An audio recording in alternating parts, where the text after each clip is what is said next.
அன்பிற்கினிய தேவ பிள்ளைகளே, இன்று ஆண்டவர் இயேசு உங்களோடு பேசுகிற இறைவார்த்தை யோவான் எழுதிய நற்செய்தி 14வது அதிகாரம் 27வது இறைவசனம் சொல்கிறது, நீங்கள் உள்ளம் கலங்க வேண்டாம், மருள வேண்டாம். ஆண்டவர் இதை சொல்வதற்கு முன்பாக, என் அமைதியை உங்களுக்கு விட்டுச் செல்கிறேன், என் அமைதியை உங்களுக்கு தருகிறேன். நான் தருகிற அமைதி இந்த உலகம் தருகிற அமைதியை போன்றது அல்ல என்று சொல்லிவிட்டு, நீங்கள் உள்ளம் கலங்க வேண்டாம் என்று சொல்கிறார்.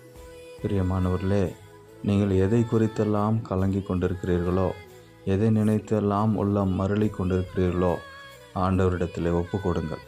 இதோ இந்த நற்கருணை பிரசன்னத்திலே நீங்கள் செபித்து மன்றாடுகிற எல்லாவற்றையும் ஆண்டவர் ஏறெடுத்து பார்த்து உங்கள் உள்ளத்திலே அமைதியை விதைப்பாராக. உங்கள் நெஞ்சத்திலே இருக்கிற எல்லா துயரங்களையும் அகற்றி, நீங்கள் அனுபவிக்கிற கண்ணீர் கவலைகளெல்லாம் போக்கி, ஆண்டவர் விட்டு செல்லுகிற அமைதி உங்களோடு என்றும் தங்கும்படியாக இதோ இந்த காலை பொழுதிலே ஜெபிக்கிறோம்.